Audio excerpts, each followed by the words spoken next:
So okay, here we go with episode 2. I've had a few requests saying na baka pwede daw in English naman yung iba. So sige, I'll spoken in dollars for this episode. Okay, so let's go. Okay, the first one, go-go bars. So back in the 80s, I think the late 80s, go-go bars were kind of a thing. Technically, they were, strip joints. The higher-end bars were in the Quezon Avenue area, but the seedier ones that looked like this one here were prevalent in the Pasay area. Now, this isn't really a Philippine-specific Easter egg, but the first time I saw this, I thought it was Electra. So they're looking for Electras. I don't know if this was intentional or not. Now, this looks like a traditional Filipino house, from the architecture, the design of the windows, and the elements used. You'll see in these pictures that they took different inspirations from traditional Filipino homes. Now, this is what the interior of a traditional Filipino home looked like. The capiz windows, the wood flooring, the uncomfortable wooden upturned furniture. So they capture this precisely. I'm pretty sure that military man is drinking Johnny Walker, but again, you'll see from the labels and the shape of the bottle.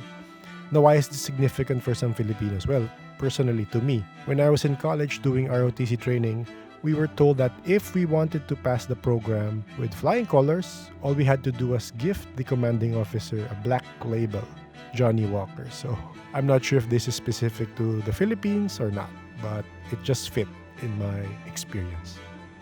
So I'm guessing this is the Ortigas skyline. You have the Sierra Madre or probably the Rizal Mountains in the distance. It's kind of the same view you get when you view the Ortigas skyline. Okay, pointing with your mouth. The act of using your mouth to point at something is a very Filipino thing. It's in this scene when one of the twins points out the Amihan girls.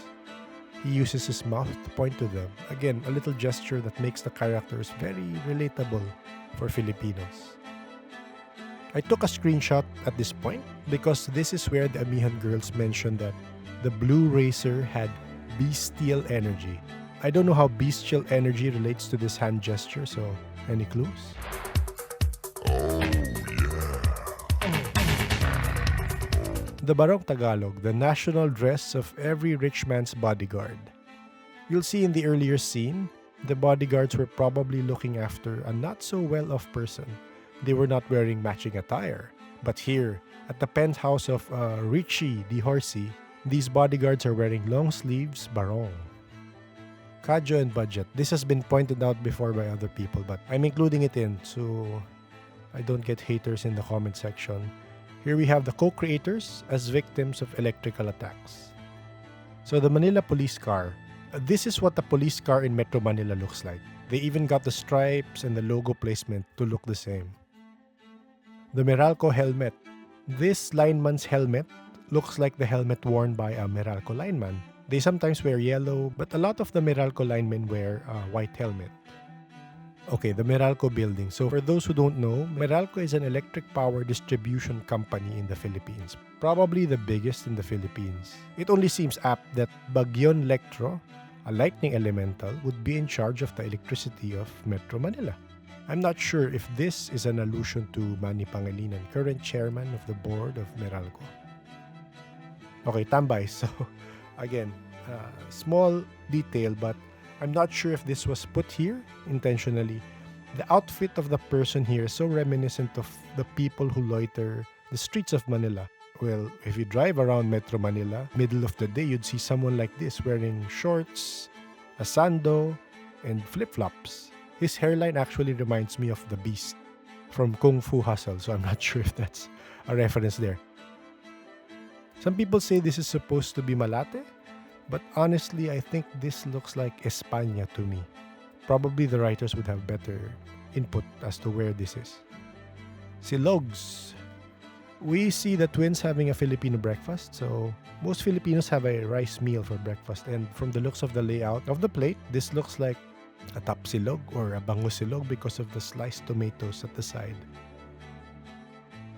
Again, thank you for the reception you've given the first episode Easter Itlogs. Some of you have pointed out things that we missed. I hope you can point out other things we might have missed here in this episode. Again, take note, we are not Trese experts, so we only point out things that Filipinos might find amusing. And I'm pretty sure we probably missed out some Trese lore. If you're listening to this because you're a fan of Trese, please try out our other episodes. I'm sure you will enjoy some of our past episodes. We talk to real people with real experiences. Of course, it varies from the spirits to the elementals and sometimes to aliens. Although we haven't talked to people who are as colorful as the characters in Trese, some of them might surprise you. If you have similar stories you want to share, email us at paranormalsph@gmail.com. We'd love to hear it.